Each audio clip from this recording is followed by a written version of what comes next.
Bienvenidos a la Noche Infinita. Antes de comenzar, cuéntanos en los comentarios desde dónde nos escuchas y qué temáticas te gustaría que exploremos en el futuro. Leemos cada mensaje con atención y siempre tomamos en cuenta sus sugerencias para los próximos relatos. Sin nada más que decir, comencemos. No voy a empezar diciendo que era inocente, porque ni yo mismo me lo creo ya. Pero tampoco hice lo que dijeron que hice. Nunca secuestré a nadie, ni fui parte de ningún cartel. Eso fue lo que me pusieron, lo que alguien decidió escribir en un expediente para enterrar mi vida sin juicio justo. Un culpable útil. Así me llamaron después algunos abogados de derechos humanos que conocí adentro. Pero eso fue mucho después. Para entonces, ya me habían partido la madre tantas veces que me era difícil recordar cómo sonaba mi nombre completo. Yo me llamo Joel Rodríguez, y esta es la historia de cómo descubrí quién me jodió la vida, y cómo todavía sigo vivo para contarlo. La primera vez que me metieron a la celda fue como si me hundieran en un pozo sin fondo. El penal estatal de Chiconautla no era el peor del país, pero estaba bastante cerca del infierno. Mi celda tenía espacio para 2 personas, pero éramos 5.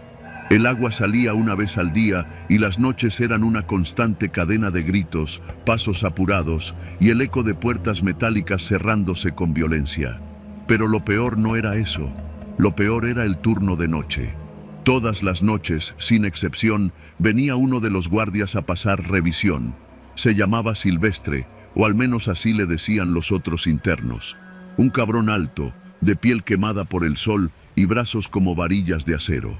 Decían que antes fue judicial en Nesa y que lo corrieron por pasarse de lanza con los detenidos. Aquí, en la cárcel, lo habían premiado con el poder de golpear a quien quisiera sin dar explicaciones.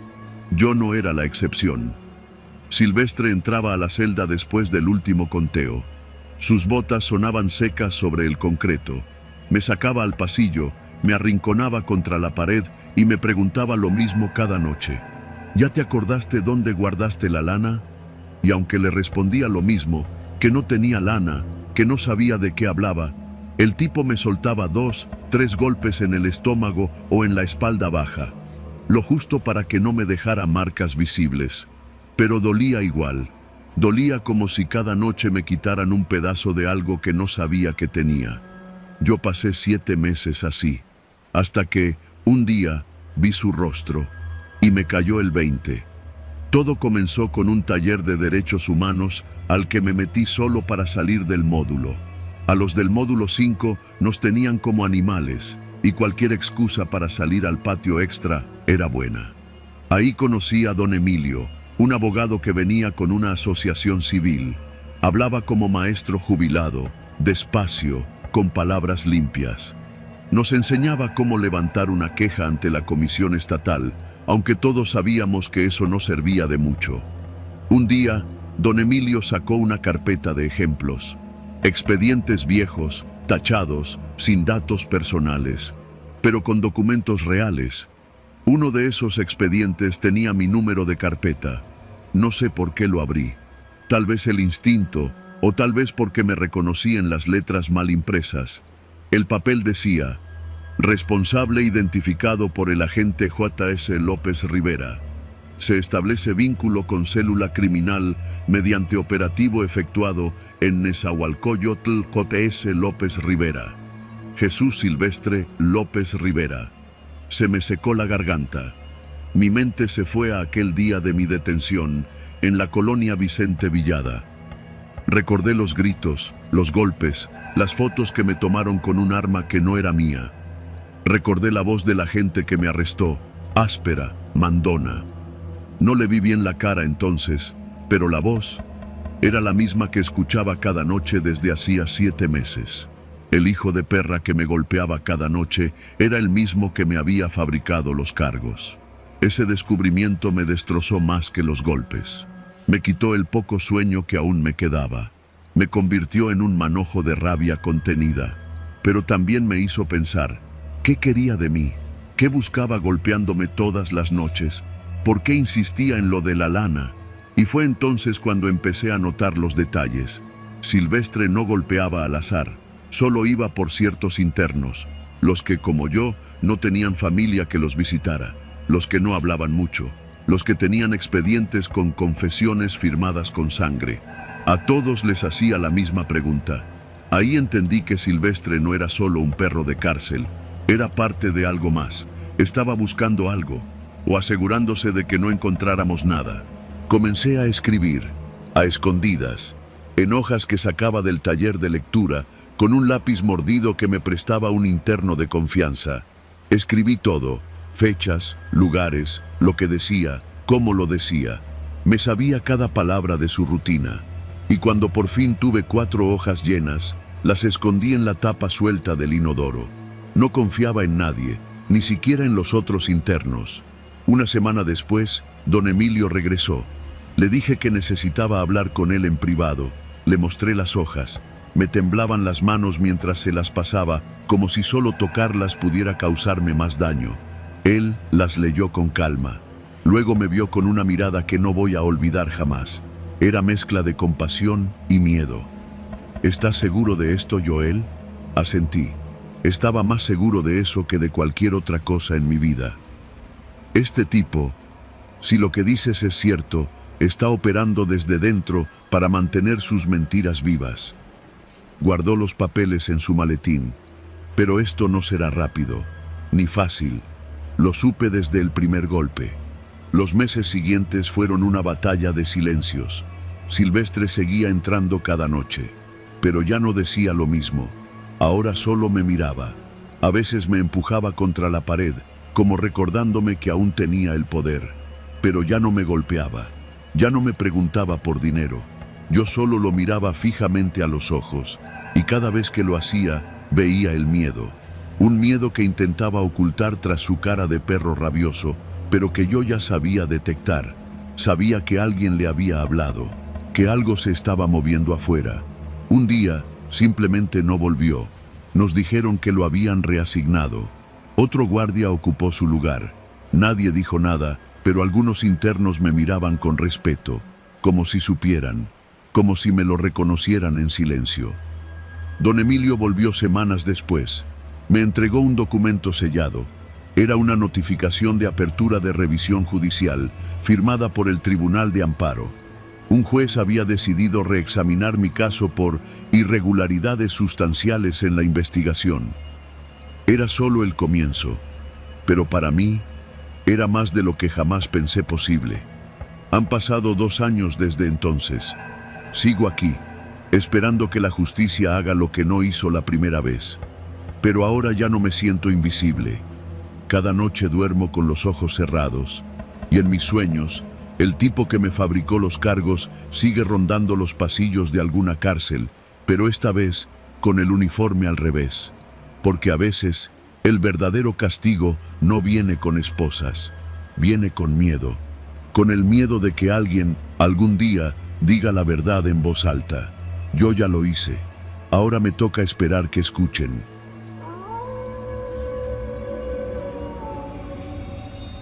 Nunca he sabido si lo que viví en esa celda fue una tortura calculada o una negligencia brutal del sistema, pero de lo que sí estoy seguro es que nadie sale igual después de entrar ahí. Y yo entré. Mi nombre no importa, porque aquí adentro dejas de ser quien eras.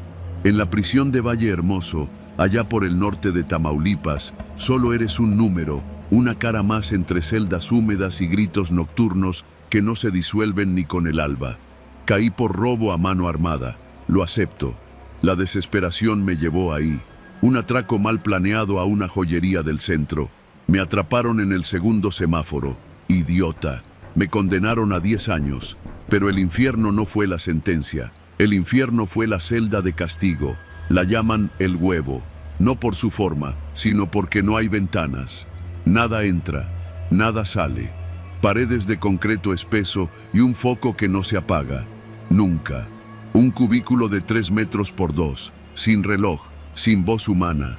Solo el eco de tu propia respiración, que con los días se vuelve el peor sonido posible. Entré por una pelea. Un tipo del módulo 4 me provocó en el patio, lo empujé, le solté un par de golpes y le rompí el pómulo. Me condenaron a 13 días en aislamiento total. Más de 7, te afecta. Más de 10, te jode la cabeza. Más de 12, hay quien no regresa. Eso me dijo un custodio mientras me esposaba. Creí que exageraba, pero el día no se siente igual cuando no hay día. Me metieron con un uniforme delgado, una cobija rasposa y una botella de plástico cortada para orinar. La puerta se cerró de golpe, un sonido metálico tan contundente que me pareció más grave que la sentencia original. Ahí comenzó el conteo, aunque no sabía en qué momento estaba. Los primeros 2 días pasaron sin mucha novedad. Digo días, pero en realidad lo medía por los escasos momentos en que me traían un plato de comida fría, arroz seco, frijoles pegajosos y un pan húmedo. 3 comidas al día, supongo. A veces sentía que pasaban muchas horas entre una y otra, a veces muy pocas. Me dormía mucho, pero no por descanso. Dormía por aburrimiento, por no pensar, porque el silencio es como un cuchillo despuntado, no corta, pero desgasta. Al 4.º día empecé a hablar solo, nada profundo, solo frases para llenar el aire. Ya mero salgo, ahora me traen la comida, a ver si me toca frijolitos otra vez. Cosas así. El tono de mi voz me empezó a molestar, sonaba ajeno, como si alguien más hablara con mi garganta. Dejé de hablar. Al 6.º, me picaba la piel como si algo me caminara por dentro, rascaba hasta sangrar. En la oscuridad constante, los sentidos se alteran. El silencio suena, el foco molesta, el aire huele a encierro. No sabes si es tu cuerpo, tus pensamientos o algo invisible que se mete en tu cabeza. Para el día 8, empecé a hacer cosas para mantener la mente ocupada. Me sentaba a contar los ladrillos del suelo, aunque ya lo sabía de memoria. Hacía flexiones, lagartijas, cualquier cosa. Me inventaba partidos de fútbol en mi mente. Iban empatados Tigres y América, y yo narraba el juego con una voz fingida que acababa siempre en gritos. Tenía que gritar, o perdería el control. El día 9 supe que algo se había quebrado. Me desperté sudando. Creí haber escuchado pasos, pero no había nadie. Nadie puede entrar ahí. Me tapé la cabeza con la cobija como si fuera un niño. Escuché mi corazón golpeando fuerte, como si quisiera salirse. Pensé en mi madre, en su voz, en cómo siempre me decía que me iba a pasar algo feo. Vas a acabar en un lugar donde ni el diablo te va a oír, me decía. Creo que ese era ese lugar. El 10.º día quise pedir que me sacaran. Golpeé la puerta, pateé el piso, me reventé los nudillos. Nadie respondió. Nadie responde nunca. Los custodios solo se asoman por una rendija minúscula en la puerta. Te miran, te juzgan y siguen.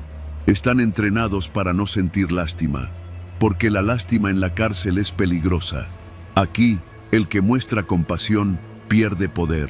El 11.º día se me fue la voz, literalmente. Intenté gritar y no pude. Era como si mis cuerdas vocales se hubieran oxidado. Me arrinconé en la esquina más lejana de la puerta y lloré sin sonido, como si el aire ya no me perteneciera. Me oriné encima, ya ni me importaba. El día 12 me sentí morir. No en sentido figurado, sentí que me salía de mí, como si fuera espectador de mi propio deterioro. Me vi flaco, sucio, con los ojos rojos y hundidos. Vi cómo hablaba solo con un ladrillo. Vi cómo le daba mordidas al pan aunque ya no tenía pan. Me imaginé hablando con el ladrillo. Le puse nombre, Luisito. Me dijo que no me preocupara, que afuera no había nada que valiera la pena. Ese fue el peor momento, porque le creí. Pero llegó el día 13, o eso me dijeron después. La puerta se abrió. No me levanté. No pude. Un custodio entró con mascarilla y guantes, como si yo apestara a muerte. Me levantaron entre dos, me arrastraron. Me acuerdo que al pasar por el pasillo, el ruido de los candados y gritos de otros internos me pareció insoportable. La luz, la natural, la que viene del sol, me pegó como cachetada. Vomité. Caí. Me golpeé la frente con la orilla de un banco. Me llevaron a enfermería. 3 días en observación. No hablé, no comí, solo dormí y tirité. Me decían que ya estaba libre del castigo, pero algo del castigo se había quedado conmigo.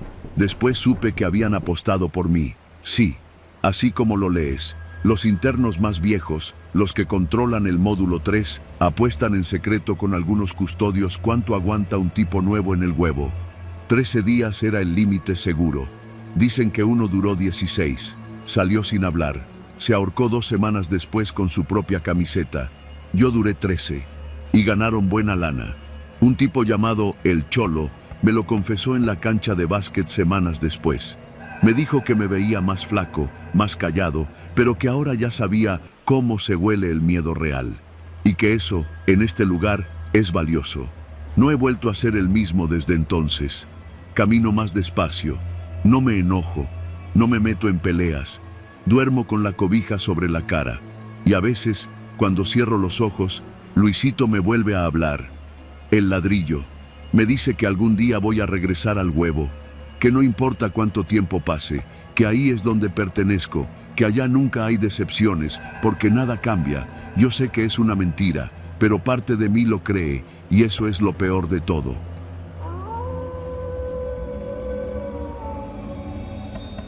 No es fácil contar esta historia sin que piensen que uno exagera, pero no busco convencer a nadie. Solo quiero que quede por escrito lo que viví en esos años, para que no crean que todo lo que ocurre en las cárceles tiene explicación. Y si alguien, algún día, llega a ver los números, que sepa lo que significan. Todo empezó en el Reclusorio Oriente, donde trabajé como custodio por casi 7 años. A mediados de mi 3er año, llegó un interno distinto a todos los demás. Se llamaba Joaquín Moreno Ávila, pero todos dentro lo empezaron a llamar el tatuador. No era apodo de barrio, no. Era literal. El tipo había trabajado como tatuador en Tepito antes de caer preso por homicidio calificado. Lo raro fue que, apenas entró, se adaptó como si llevara toda la vida ahí. Callado, respetuoso, no se metía con nadie, pero tampoco se dejaba ver con frecuencia. Lo suyo era el módulo 3, parte alta. Ahí se armó una especie de consulta improvisada. Se la pasaba tatuando a quien quisiera pagar con cigarros, comida, favores o lo que fuera. Sus dibujos eran perfectos. Animales, vírgenes, frases, rostros. Parecía que los hacía con una máquina profesional, aunque solo tenía una improvisada con un motor de rastrillo, una pluma y una aguja. Pero lo que marcó la diferencia, lo que empezó a inquietarnos, fue cuando comenzaron a aparecer internos con números tatuados en la parte interna del brazo, como si se tratara de un registro. Números simples, sin diseño, solo cifras negras, grandes, entre el hombro y el codo. Nadie supo cuándo empezó ni por qué. El primero que noté fue un interno apodado El Gato, un tipo violento pero muy reservado. Un día llegó con el número 117 tatuado en el brazo. Cuando le pregunté qué significaba, me miró fijo y solo dijo: «Ya valió madres, jefe». A los 3 días se ahorcó con una cobija. Después vinieron más. 118, 119, 120. Todos acababan igual. Suicidios, supuestos accidentes, muertes que no parecían naturales. Y lo más extraño, nunca estaban en celdas compartidas al momento del fallecimiento, siempre solos. Intenté preguntar, presioné a los internos, a mis compañeros, a los mandos. Nadie sabía nada, o nadie quería decirlo.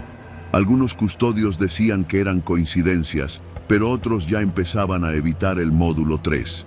Un celador viejo, apodado El Zurdo, me dijo una noche mientras compartíamos café: «A esos los están eligiendo, carnal. No sé quién, ni por qué. Pero ese moreno los está marcando como ganado, y no regresan». ¿No regresan de dónde? De donde se van cuando cierran los ojos. Pensé que estaba loco, pero la paranoia empezó a crecer. En la bitácora del reclusorio empecé a registrar cada número que aparecía. Lo hacía de manera discreta. Para cuando llegamos al número 134, ya iban 18 internos muertos en circunstancias no esclarecidas. Un día me armé de valor y fui directo con Joaquín Moreno. Era viernes, antes del cambio de turno. Lo encontré sentado, como siempre, con el torso desnudo y su aguja improvisada, repasando el contorno de una calavera en la espalda de un joven de baja estatura. Necesito hablar contigo, le dije, firme. Ni siquiera levantó la vista. No puedo detenerme ahora, el que sigue ya está esperando. ¿Quién decide a quién le pones esos números? Levantó la mirada con una tranquilidad que me desarmó. Yo solo marco, no soy quien decide. Entonces, ¿quién? ¿Tú crees que la cárcel la controlan los custodios? Me dijo sonriendo. Aquí hay reglas que nadie escribe. Yo solo hago mi parte. No supe qué responder. Quise encerrarlo, reportarlo, pero no tenía pruebas, solo intuiciones y una libreta llena de números que, para los ojos de cualquier autoridad, no significaban nada. Pero entonces, un día, ocurrió lo peor. Uno de los internos con número sobrevivió. 139. Su nombre real era César Beltrán. Cayó por secuestro express. Un cobarde. Lo encontraron colgado, pero aún con vida. Lo sacaron al hospital militar de urgencia. Estuvo en coma 2 semanas. Cuando despertó, lo trasladaron de inmediato al penal de Perote, en Veracruz. Antes de irse, me acerqué al vehículo que lo llevaría. Le hablé a través del cristal. ¿Quién te puso ese número? César me miró con los ojos inyectados. Ya no era el mismo. Su voz era apenas un murmullo. No fue Moreno, fue una lista. Él solo obedecía. Todos sabemos que cuando llega tu número, te vas. Pero yo no me fui. Algo falló. Y ahora van a venir por mí. Nunca supe más de él. Después de eso, a Moreno lo cambiaron de módulo, sin aviso ni razón. Los tatuajes continuaron, pero ya no eran visibles. Empezó a tatuar números en lugares menos obvios, en la planta del pie, en la parte interna del muslo, detrás del cuello. Los muertos seguían apareciendo, y ahora, con menos lógica aún. Una noche, uno de mis compañeros, Lugo, vino pálido a mi oficina. «Tienes que ver esto», me dijo. Me mostró su antebrazo. Ahí, grabado con tinta azul, estaba el número 150. «¿Qué carajos es esto?», le pregunté. «¿Te lo hizo Moreno?». «No, apareció esta mañana. Cuando me duché, estaba ahí, como si lo hubiera tenido desde siempre». Lugo pidió licencia al día siguiente. 2 días después, su esposa lo encontró muerto en su auto, envenenado con gas. La investigación se cerró como suicidio por problemas personales.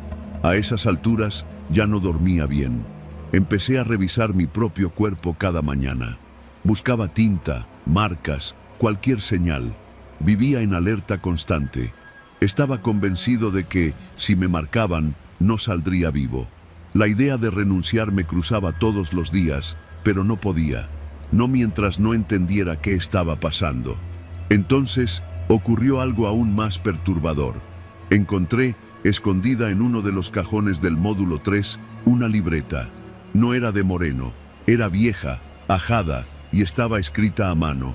Solo contenía una lista interminable de nombres, con números asignados junto a cada uno. Algunos estaban tachados, muchos no. Y ahí, en la parte final de la lista, estaba mi nombre, Diego Romero Hernández, 157. Cerré la libreta de golpe. La regresé a su escondite. Y esa misma noche fui al baño del módulo 4, donde nadie entraba. Me hice un pequeño corte en el brazo con una navaja vieja. Si un número aparecía, quería verlo antes que nadie. Nada. Pasó una semana. 2. Nada. Pensé que tal vez el orden podía romperse. Tal vez, si encontraba a Moreno, podría cambiar algo. Pero cuando fui a buscarlo, me dijeron que había sido trasladado a otro penal, sin dar detalles. Ya no hubo más números después de eso. No oficialmente. Yo renuncié ese mismo mes. Me fui sin mirar atrás. Nunca hablé del tema con nadie, excepto ahora. Han pasado 5 años desde entonces. Trabajo como guardia en una empresa privada. Vivo solo. No duermo bien. Y hoy, esta mañana, al salir de bañarme, vi algo en el espejo. Un número. 157. En el hombro derecho. Negro. Perfectamente delineado. Yo no me lo hice. No sé cuándo apareció, pero ya sé lo que viene. Y esta vez pienso sobrevivir. Como 139. Si alguien encuentra esto, no confíes en la lista. No creas que estás a salvo solo porque estás afuera. Hay cosas que no terminan con la libertad. Hay marcas que no se borran.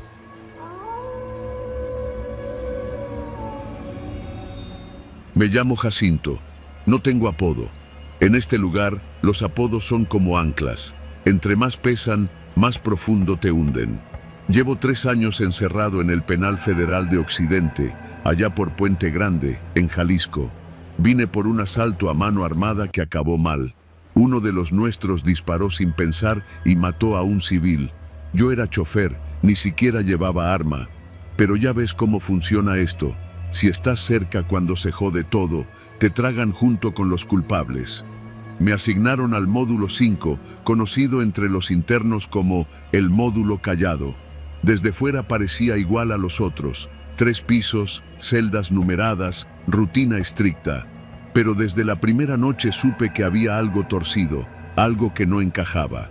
En mi primera cena, mientras me sentaba en la mesa de concreto, uno de los custodios, un tipo flaco con cara de caimán, me miró con una sonrisa que no era de burla ni de simpatía. Era cómplice. ¿Pero de qué? No sabía aún. Yo no era nuevo en cárceles. Había estado en un penal del Estado antes. Pero aquí, el silencio era diferente. En los módulos normales hay gritos, cumbias a lo lejos, pleitos por cualquier pendejada. Aquí, nada. Un silencio denso, lleno de pausas incómodas. Los internos apenas hablaban entre ellos. Todos comían rápido, con la cabeza agachada, como si el tiempo en el comedor fuera contado por segundos, como si al hablar mucho, alguien los fuera a tachar de una lista invisible. Tardé poco en notar el patrón. Cada semana, exactamente el martes por la noche, alguien desaparecía. No en un espectáculo de sangre ni con gritos. Simplemente, al día siguiente, su cama estaba vacía y nadie hablaba de él. Al principio pensé que eran traslados o que les tocaba su libertad, pero nunca escuchabas una cadena arrastrándose ni el sonido del candado abierto. Y jamás vi entrar o salir a alguien con maletas. Pregunté una vez por un güey apodado El Colima, con el que había empezado a jugar dominó en las tardes. Llevaba aquí más de 1 año. Al siguiente martes ya no estaba. Fui con Mauro, otro celador de voz aguardientosa que a veces me dejaba un cigarro de más, y le pregunté si lo habían movido. No preguntes esas cosas, Jacinto. Tú nomás mantente en tu rutina. Aquí se vive más el que menos se mete, me dijo mientras barría con desgano el pasillo frente a las celdas. Esa noche, mientras intentaba dormir, escuché algo que no debía. Un arrastre, como si estuvieran empujando algo pesado por los túneles del nivel 1. Luego, risas apagadas. No eran risas de burla, eran como risas de satisfacción. Después, silencio. Al día siguiente, durante la comida, servían carne, más gruesa que de costumbre. Nadie decía nada, solo comían, masticando con prisa. Algunos incluso repetían plato. Y los custodios, siempre los mismos 3, el flaco, Mauro y un tal Coronado, un tipo grande con un diente de oro que brillaba cuando reía, servían la comida con una sonrisa que me ponía los pelos de punta. Esa fue la primera vez que no comí. Pasaron 2 semanas. 3 internos más desaparecieron. Nadie decía sus nombres.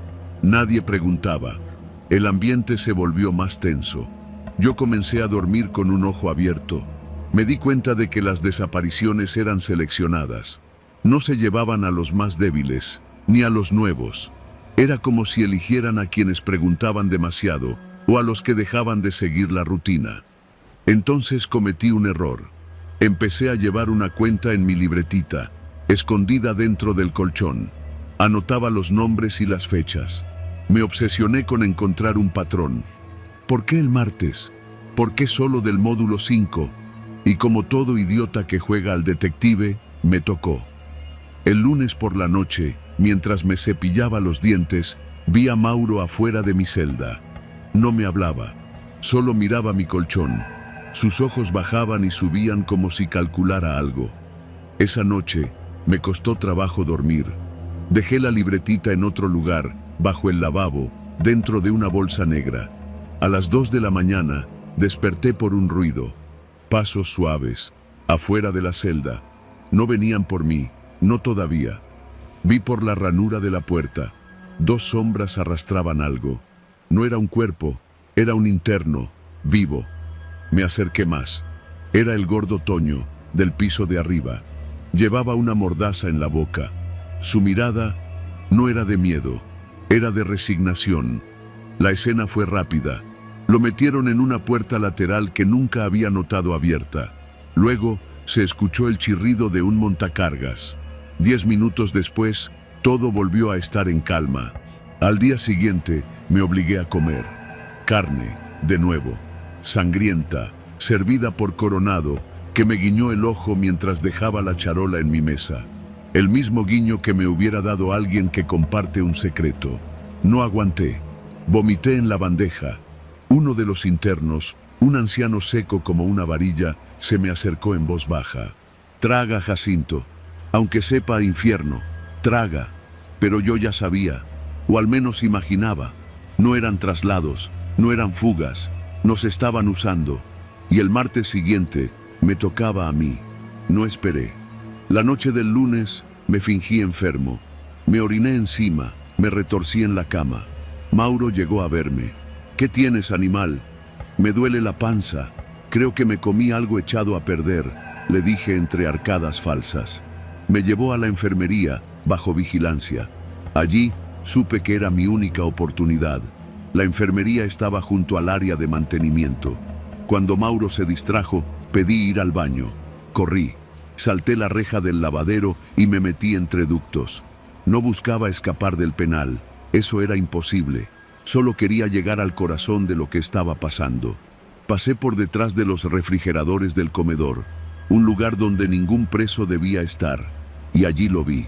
Una sala blanca, congeladores industriales, cortinas de plástico, ganchos de carnicería colgados del techo, y cuerpos, no muchos, solo partes, trozos, como si alguien hubiera decidido aprovechar cada centímetro humano.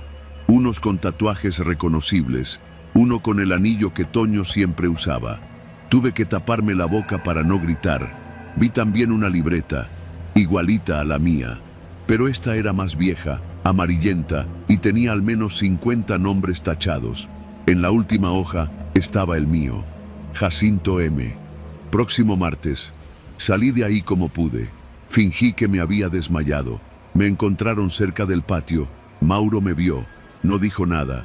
Solo sonrió. La misma sonrisa de todos los martes. Desde entonces me hice invisible. No volví a preguntar. Comía todo lo que me daban y nunca miraba a los ojos a los custodios. Me hice parte del fondo, del cemento.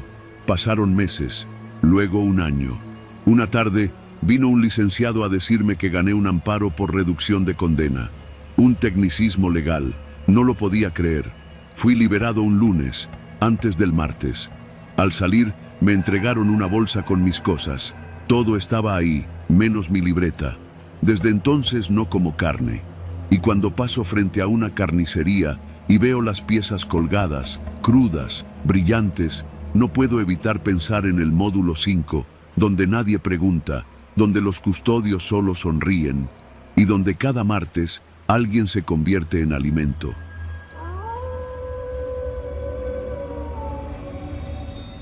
La primera vez que escuché del pabellón 14 fue por boca de otro interno, uno de esos que se la pasaban repitiendo frases sueltas, como si las palabras flotaran en su cabeza sin rumbo. Dijo que ahí mandaban a los que ya no servían, a los que hablaban solos o se comían las uñas hasta sangrar. Yo solo lo escuché y seguí caminando, como si no me importara. Pero desde ese día empecé a idear mi plan. No fue difícil convencerlos de que estaba loco. La mayoría ya creía que lo estaba desde que llegué. No hablaba con nadie, me la pasaba mirando un punto fijo en la pared del comedor y me mecía mientras murmuraba cosas sin sentido. Al principio lo hacía por las noches, cuando los demás dormían, sabiendo que los custodios tomaban nota de todo. Luego comencé a rechazar la comida, decía que me estaban envenenando. y cuando me arrancaba los cabellos uno por uno y los acomodaba en figuras sobre el suelo de mi celda, el doctor Ramírez ya no dudó más. Diagnóstico: psicosis paranoide. Fingir locura fue mi única salida. En la cárcel, si no tienes familia, dinero o una condena corta, eres solo un número. Y yo ya no aguantaba más. Necesitaba aire, espacio, silencio. Y en el psiquiátrico, al menos, uno podía estar solo. Eso pensé. Me trasladaron al Hospital Psiquiátrico Fray Bernardino Álvarez, en Tlalpan, una tarde de viernes. Recuerdo que era diciembre, hacía frío y el camión en el que me llevaron tenía los vidrios polarizados, como si quisieran evitar que viera hacia dónde me llevaban, como si los locos no debiéramos saber en qué parte del mundo estamos. Desde que crucé los portones, supe que me había equivocado. El lugar olía a orines secos, desinfectante barato y comida vieja. No había risas, ni gritos, ni siquiera murmullos, solo un silencio espeso, quebrado de vez en cuando por el chirrido oxidado de alguna puerta de metal. Me asignaron una cama en el pabellón 14. Al parecer, ahí mandaban a los internos sin familia. Los olvidados, así los llamaban algunos enfermeros.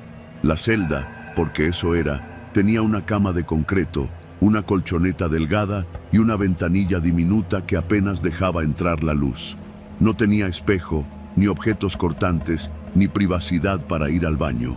La puerta tenía una mirilla que se abría a cada tanto y por la que una enfermera asomaba sus ojos sin alma. Al principio, el plan iba bien. Me limitaba a mirar la pared y a fingir voces en mi cabeza. El doctor Soto, el psiquiatra de turno, parecía convencido de que yo sufría delirios persecutorios. Me hablaba con una voz baja, condescendiente, como si yo no entendiera el idioma. Me recetó pastillas que fingía tomar y anotaba todo en su libreta sin levantar la mirada. Me hacía preguntas que no respondía y eso lo convencía más. Pero después de un par de semanas, las cosas cambiaron. La primera noche que noté algo raro fue cuando desperté con la sensación de que alguien me estaba viendo. No era un presentimiento, era algo físico, palpable. Me incorporé en la cama y al mirar por la ventanilla vi una figura parada frente a la puerta de otra celda, a unos metros de la mía. No se movía, solo estaba ahí, quieta. Pensé que era otro interno, pero no. Esa celda estaba vacía desde que llegué. Al día siguiente, pregunté al enfermero que repartía los medicamentos: ¿quién está en la celda 3? Me miró como si hubiera dicho algo indecente. Nadie. Esa celda está clausurada, dijo, sin dejar de anotar en su libreta. Anoche vi a alguien ahí. Aquí todos ven cosas. Tómate tus pastillas. No dije más. Guardé el medicamento bajo la lengua y lo escupí en cuanto se fue. Esa misma noche, desperté de nuevo a la misma hora, 3 de la madrugada. Algo golpeaba el metal de la puerta, un golpeteo seco, irregular, como uñas arrastrándose. Me acerqué lentamente. Cuando miré por la ventanilla, no vi a nadie. Pero al dar un paso hacia atrás, escuché que algo se deslizaba debajo de la puerta. Una hoja arrugada, sucia. La abrí. Solo tenía una palabra escrita: ayuda. A la mañana siguiente, le conté a uno de los internos, un tipo al que todos llamaban el Sombra. Nunca supe su nombre real, pero llevaba años ahí. Decían que se había comido los ojos con una cuchara de plástico. No era cierto, pero sí tenía una mirada perdida, como si ya hubiera visto todo lo que se podía ver. No abras esa puerta, me dijo sin que le explicara nada más. ¿Quién está ahí? Nadie. Que deba estar. ¿Qué significa eso? Aquí hay cosas que no mueren, solo se quedan encerradas. Desde esa noche, empecé a escuchar más cosas. Llantos que venían del ducto de ventilación, susurros en lenguas que no conocía, pasos arrastrados que cruzaban el pasillo cuando todos dormían. Una noche, la figura frente a la celda clausurada ya no estaba sola. Había otra, más pequeña, como si un niño estuviera parado a su lado. Sus cabezas se giraban al mismo tiempo, como si me miraran aunque no tenían rostro. Las enfermeras decían que eran alucinaciones, que los medicamentos aún no hacían efecto, pero yo no tomaba nada. Todo estaba en mi cabeza, me decían, pero lo que estaba en mi cabeza empezó a escribir mensajes en la pared. Letras formadas con sangre seca, dibujos infantiles que aparecían por las mañanas en el suelo del baño. Cifras, nombres, fechas. Algunas coincidían con los registros de otros internos que habían muerto hacía años. Lo supe porque encontré las fichas en el archivo del Dr. Soto. No me preguntes cómo llegué ahí. Digamos que cuando te creen loco, no revisan si te fuiste al baño o estás revisando documentos prohibidos. Había un patrón. Todos los que habían estado en la celda 3 habían muerto en menos de 30 días. Suicidios, decía el informe. Unos con sábanas, otros con ganchos improvisados. Uno, incluso, se arrancó la tráquea con los dientes. La celda fue cerrada después del último caso. Nunca se volvió a usar, hasta que yo vi a alguien adentro. Una noche, harto del miedo, decidí enfrentar lo que fuera que estaba pasando. Me levanté y me acerqué a la celda maldita. La puerta estaba entreabierta. No debía estarlo. El protocolo era claro. Todas las puertas se cerraban con llave, pero esa estaba abierta. Entré. Estaba vacía, oscura. Solo había una sábana en el suelo y un espejo roto en la esquina. Pero al pararme en medio de la celda, escuché una respiración detrás de mí. Me giré y la vi. Era una mujer, o algo que había sido una mujer. Tenía la cabeza ladeada y los ojos completamente blancos, la boca cosida con hilo quirúrgico. Intentaba hablar, pero lo único que salía era un gemido gutural, húmedo, doloroso. Quise correr, pero no podía moverme. Sentí que mis piernas eran de concreto. Entonces, ella levantó la mano y señaló algo detrás de mí. Era un espejo, uno que yo no había visto. En él no me veía a mí. Se veía a otro hombre, con la cabeza ensangrentada, el uniforme del hospital roto, los dientes manchados. El mismo rostro que vi después en el archivo. Luis R., el último muerto del pabellón. Caí al suelo. Grité. No recuerdo nada más. Desperté en la enfermería, con una inyección en el brazo y esposas en la camilla. El doctor Soto me miraba con una expresión distinta, ya no condescendiente, más bien preocupada. No puedes entrar ahí. ¿Quién te abrió la celda 3? Estaba abierta. Eso es imposible. Nadie tiene esa llave. Nadie. No me creyó, o no quiso creerme. Pero esa noche, el pasillo entero fue sellado con rejas adicionales. Nadie podía pasar. Hoy es mi día número 127 en el psiquiátrico. Ya no fingo. Ya no tengo que hacerlo, porque ahora sé que todos aquí tienen algo adentro. Una voz, un recuerdo, una sombra. Y a veces, cuando todos duermen, la celda 3 vuelve a abrirse. Ya no hay figura en la puerta. Ahora está en mi celda. Me habla, me cuenta historias, y yo, por fin, ya no estoy solo.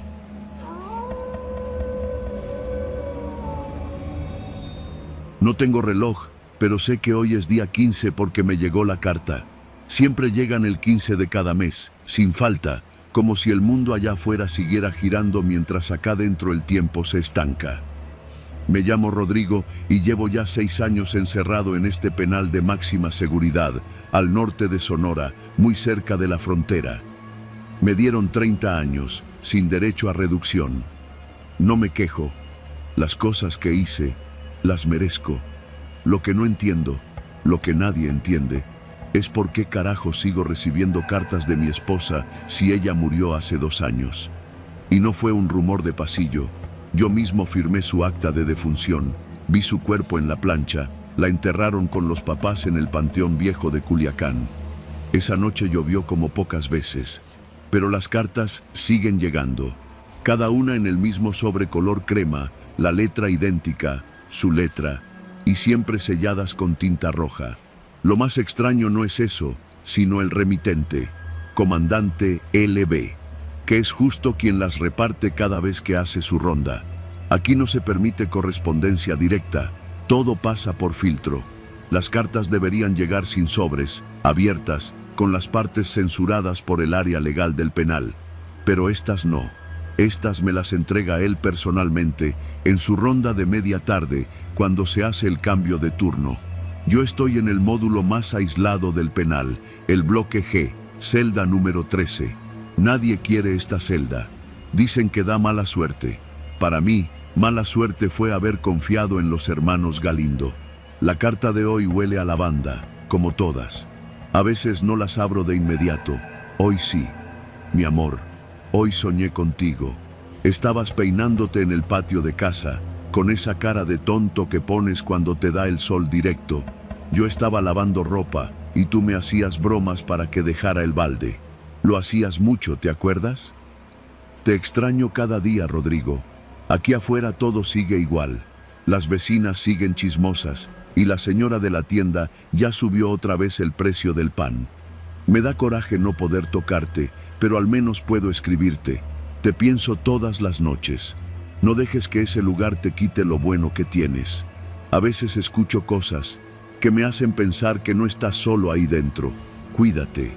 Te ama, tu Sofía. Siempre firma igual, tu Sofía. Y yo ya no sé qué pensar. Al principio creí que alguien quería jugar conmigo, que el comandante o algún otro custodio estaba haciéndose el gracioso. Pero con el tiempo, las cartas comenzaron a tener detalles que nadie más sabía.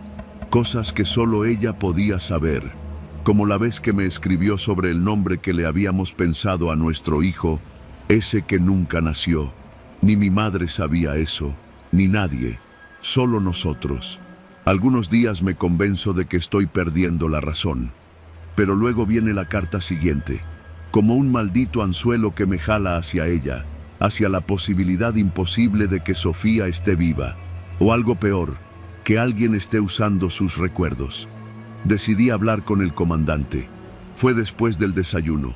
Él caminaba con sus botas militares y ese andar de gallo viejo. Le hice una seña discreta. Aquí los custodios no se detienen a platicar, pero él sí lo hizo. Siempre lo hace. Se detuvo frente a mi celda como si supiera que lo estaba esperando. ¿Qué quieres, 13? ¿Por qué me trae usted las cartas? Le pregunté sin rodeos. Porque son para ti. Me observó en silencio por un momento. Sus ojos eran de un gris opaco, como los de un gato ciego. Bajó la voz. No las abras si no quieres seguir sabiendo. A veces es peor saber. Y se fue. Así, sin más. Pasé los siguientes días sin tocar la carta. La dejé en el rincón del catre, bajo la cobija, como si fuera una víbora dormida. En este lugar, lo que no se mueve, se olvida. Pero no pude. La abrí a la madrugada. Leí hasta que la linterna del custodio iluminó la celda. ¿Te acuerdas de Jorge, el que tenía la verdulería? Lo mataron hace una semana. Al parecer, fue por una deuda que no quiso pagar. Su hermana vino a buscarme. Me dijo que tú habías tenido problemas con él antes de caer preso. No supe qué decirle. Yo sí sabía. A Jorge lo quebramos porque le debía al cártel. Me tocó cobrarle. No me gustó cómo gritó. No me gustó cómo miró después. Pero lo hicimos. Y ahora resulta que alguien allá afuera sabe. Pasaron las semanas y las cartas siguieron llegando. En cada una, Sofía parecía estar más cerca, más consciente. Me hablaba del penal, de lo que yo hacía. Una vez escribió que ya no me lavara la cara con el jabón azul porque me causaba salpullido. Y tenía razón, nadie lo sabía. Ni siquiera se lo había dicho al médico del penal. Empecé a obsesionarme. Cada palabra era una hebra que me ataba. A veces soñaba con ella. Soñaba que entraba a la celda por la noche, que se sentaba en la esquina y me hablaba con la voz que tenía cuando lloraba. La voz que escuché por última vez en el hospital. Entonces algo cambió. El comandante dejó de traer las cartas. Pasaron 2 semanas, luego 3. Empecé a pensar que se había muerto. Aquí eso no es raro. A veces los custodios desaparecen. A veces aparecen colgados en los baños. Nadie pregunta. Nadie habla. Un día, en el comedor, lo vi. Venía con un par de internos que llevaban chalecos naranjas. Lo seguí con la mirada hasta que se detuvo cerca de mi mesa. Me lanzó un sobre, sin palabra. Lo abrí ahí mismo. Solo una línea. No dejes que me borren. No venía firma, pero supe que era ella. Ese día no comí, tampoco dormí. Esa noche, un custodio entró a mi celda con una lámpara. No era el comandante, era uno joven, nervioso, que apenas me miró a los ojos. Venía con una orden: llevarme a una revisión médica. Algo dentro de mí gritó que no fuera, pero aquí uno no elige. Me llevaron a una habitación que no conocía, blanca, fría. Tenía una cama con correas y una lámpara quirúrgica. El médico me pidió que me sentara. Le obedecí. ¿Has tenido sueños recurrentes?, me preguntó sin verme. No. ¿Oyes voces? Solo las mías. ¿Alguien te escribe? No respondí. El médico hizo una nota en su hoja. Te van a mover de celda, Rodrigo. Y así fue. Me pasaron al módulo de observación. Me dijeron que era por mi seguridad. Nadie me explicó por qué. La celda nueva estaba 2 pisos abajo. No tenía ventana, ni reloj, ni cartas. Pasé días sin hablar, sin ver a nadie. A veces me dejaban comida por una ranura, pero no sabía si era de día o de noche. Me puse a escribir en las paredes su nombre, sus letras, sus frases. Una noche, la celda se abrió. Era el comandante. Entró sin hablar. Traía en las manos un sobre. Me lo puso sobre las piernas. Última carta, dijo, y se fue. La abrí con manos temblorosas. Me están borrando, Rodrigo. Ya no recuerdo nuestra casa. Ya no me acuerdo del sabor del café. Me están arrancando de ti. No dejes que lo hagan. Ellos saben cosas. Ellos te están usando. Esa noche dormí abrazado al sobre. Y a la mañana siguiente, cuando me llevaron al patio de los locos, como le dicen aquí, vi al comandante hablando con el médico. Tenía en la mano otro sobre. Se lo dio al interno que va a salir la próxima semana. Uno que siempre anda dibujando en servilletas. Me vio, sonrió, y supe que la carta no era para él, era para mí. Desde entonces sé que Sofía no está muerta, no como todos piensan. No me pregunten cómo, pero sé que la tienen aquí, en este penal. Sé que la borraron, que le arrancaron la mente, que su cuerpo quizá está enterrado, pero su voz la usa alguien más. Y sé que el comandante no es quien dice ser.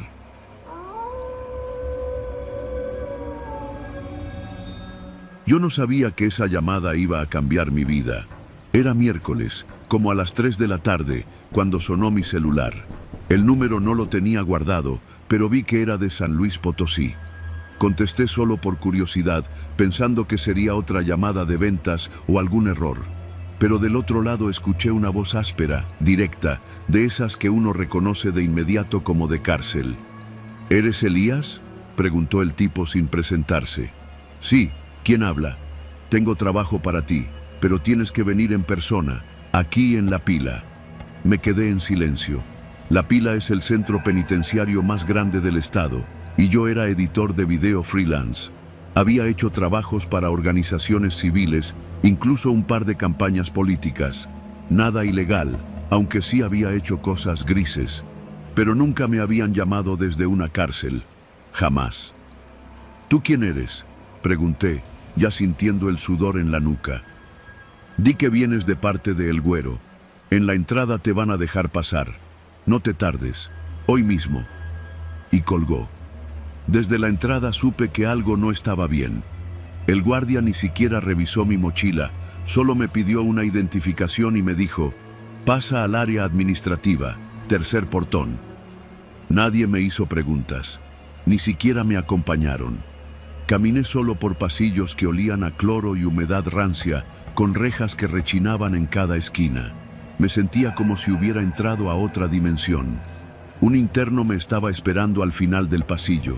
Usaba una sudadera rota, sin mangas, y tenía tatuado el cuello completo. Me saludó con una seña de cabeza y sin decir nada me condujo a lo que parecía ser una pequeña oficina. Adentro había 3 tipos más. Uno estaba sentado frente a una laptop, otro grabando con un celular, y el tercero era El Güero. Lo reconocí por las noticias. Había sido policía ministerial, capturado por liderar un grupo de secuestro express. Decían que desde adentro seguía manejando un pequeño imperio, aunque eso nunca se pudo comprobar. Tenía ojos chicos y brillosos, como los de las ratas. «Tú eres el editor, ¿no?», me dijo sin levantarse de su silla. Asentí con la cabeza. «Aquí lo que necesitamos es alguien que edite material para una página privada. Ya tenemos el dominio, pero queremos algo de calidad, con efectos, música y toda la cosa». «¿Qué tipo de contenido es?», pregunté. El güero sonrió. «Peleas, entre nosotros, en el patio, cuerpo a cuerpo. Nada de cuchillos, puro puño y sangre, pero reales, no como esas mamadas de la UFC». Me quedé en silencio. Todos en la sala me estaban mirando. «¿Y es legal?», balbuceé, sabiendo que era una pregunta estúpida.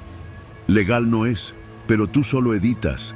No estás matando a nadie», me dijo, encogiéndose de hombros.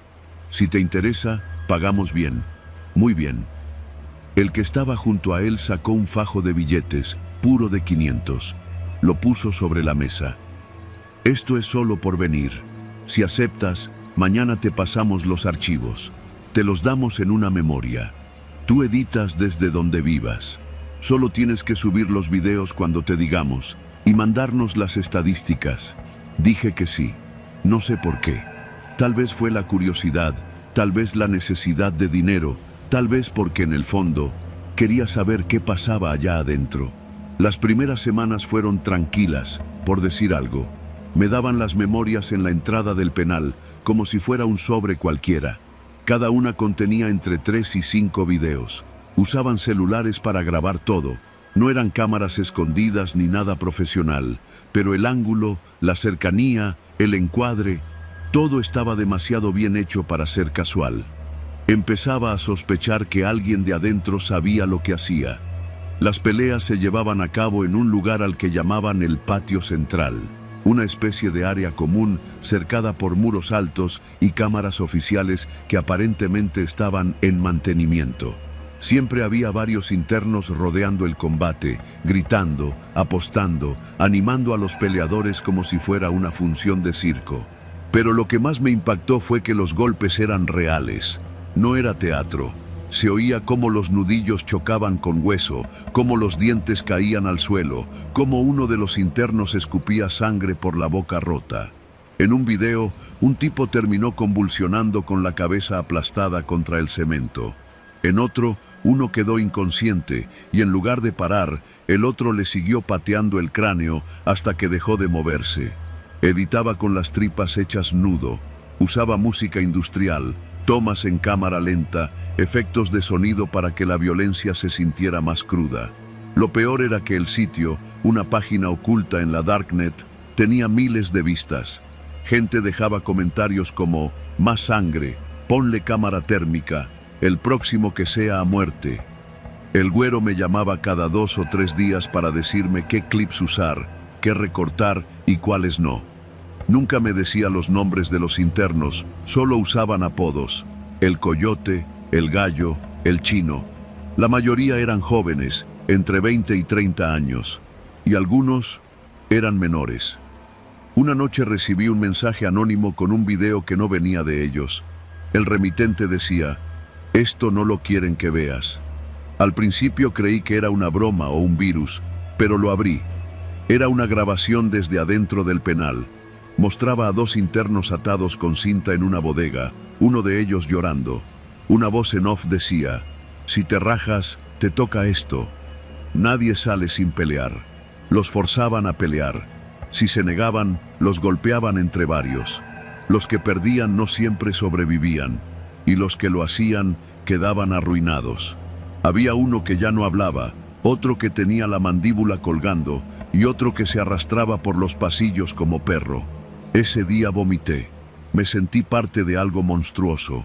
Pensé en ir a la policía, pero ¿qué iba a decirles? ¿Que trabajaba para un exministerial que organizaba peleas a muerte desde la cárcel? ¿Que había cobrado por editar videos de asesinatos? Yo era cómplice. Y entonces vino la parte más oscura. Una mañana me citaron en el penal de nuevo. Esta vez no hubo protocolo, ni pasillos vacíos. Me llevaron directo al patio central. Yo nunca había estado allí. Los muros eran altos y las paredes tenían manchas oscuras que no eran óxido. En el centro, 2 internos se empujaban, rodeados por una multitud. Pero lo que me hizo sudar frío fue lo que vi al fondo. Una tarima improvisada y una silla con una cámara fija apuntando directo al círculo de combate. «Hoy tú grabas», me dijo el güero. «¿Qué? ¿Por qué?» «El camarógrafo de siempre ya no sirve. Tú lo haces hoy». No pude decir que no. Me pusieron un chaleco con bolsillos y me colgaron un celular ya configurado para grabar. «Apunta bien, no cortes, y si ves que uno se muere, no apartes la cámara», me dijo uno de los internos. La pelea fue la peor que había visto. Uno de los tipos, apodado el Bambi, no quería pelear. Se notaba, solo se cubría, retrocedía, lloraba. Pero el otro, un tipo enorme apodado el Bujo, lo golpeaba con furia, como si quisiera matarlo desde el primer segundo. En menos de 4 minutos, el chico ya no se movía. El Bujo siguió golpeándolo. La gente gritaba. Yo grababa. Cuando terminó, nadie se acercó. El cuerpo quedó ahí, inerte. Uno de los internos me quitó el celular y lo revisó. Asintió satisfecho. Yo tenía los pantalones mojados. Me había orinado. Esa noche no pude dormir. Pensé en huir, en dejar el país, pero no tuve que hacerlo. 3 días después, todos los medios reportaron un motín en la pila. Decenas de heridos, 4 muertos, supuestamente por una riña entre cárteles. Nunca mencionaron el patio central, ni las peleas, ni a El Güero. Pero yo sabía lo que había pasado. Esa misma tarde, recibí un último paquete. Era un sobre cerrado, sin remitente. Dentro había una memoria. La reproduje, con el estómago hecho nudo.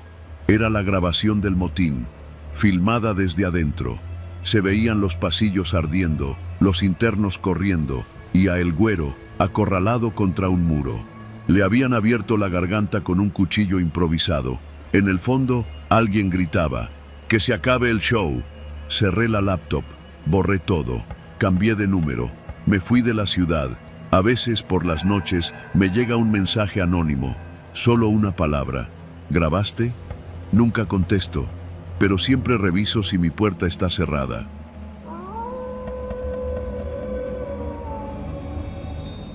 Pero lo que más me impactó fue que los golpes eran reales. No era teatro. Se oía como los nudillos. Me llamo Francisco Hernández y durante más de 25 años trabajé como capellán en el reclusorio norte de la Ciudad de México. Podría escribir libros enteros con las historias que escuché, algunas tan crudas que ni los sacerdotes más viejos se atreverían a repetirlas. Pero lo que voy a contar ahora es distinto. No se trata de los crímenes que los internos me confesaron, ni de la miseria humana que circula entre celdas, sino de algo que empezó a pasar en la pequeña capilla del reclusorio. Algo que todavía me cuesta creer, incluso después de haberlo vivido. La capilla era modesta.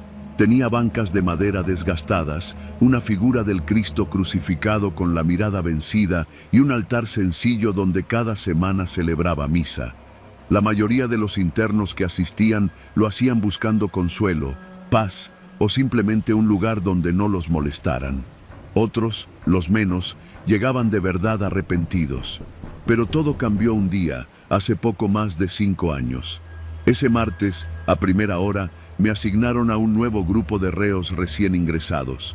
Como era costumbre, los mandaban a limpieza espiritual antes de distribuirlos en módulos. Era una especie de trámite simbólico. Algunos fingían que les importaba, otros venían con esa mezcla de burla y miedo que he aprendido a identificar. Esa mañana, en particular, llegó un muchacho llamado Luis Ángel, detenido por secuestro agravado. Tenía apenas 20 años. Me miraba con una expresión extrañamente tranquila, demasiado tranquila. Nos sentamos en los reclinatorios de siempre, bajo la tenue luz que se colaba por las rejillas del tragaluz. Le ofrecí el sacramento de la confesión y aceptó. Lo que me dijo no era nuevo. Extorsión, levantones, una ejecución mal hecha. Pero lo que me sorprendió fue su manera de hablar. No pedía perdón. Hablaba como si repitiera un guión. Terminé la confesión y antes de que pudiera darle la bendición, me interrumpió. Gracias, padre. Ya me puedo ir. Me quedé helado, no por las palabras, sino por el tono, como si no hablara conmigo, sino con algo o alguien más. Salió de la capilla sin esperar absolución. Al día siguiente, se ahorcó con una sábana en el baño de su celda. Lo encontraron colgado, los ojos abiertos, mirando hacia arriba, como si esperara que lo fueran a buscar. Pensé que era una tragedia aislada. No sería la primera vez que un reo se quitaba la vida. Pero las cosas no terminaron ahí. En las semanas siguientes, otros 4 internos recién llegados pasaron por la capilla y murieron en condiciones similares. Todos se habían confesado conmigo. Todos lo hicieron con una serenidad que me calaba los huesos. Y todos, sin excepción, terminaron muertos poco tiempo después, colgados, degollados con vidrios rotos o con cortes hechos por sus propias manos. No había un patrón exacto en la forma, pero sí en el tiempo. Ninguno vivió más de 5 días después de salir de la capilla. Yo me aferraba a buscar explicaciones racionales. Quizá traían cuentas pendientes, me decía. Tal vez fue remordimiento, miedo a la cárcel, depresión profunda. Pero por dentro sentía que había algo más. La capilla, mi refugio, mi lugar sagrado, comenzaba a sentirse diferente. El aire ahí dentro se volvía espeso, como si no circulara del todo.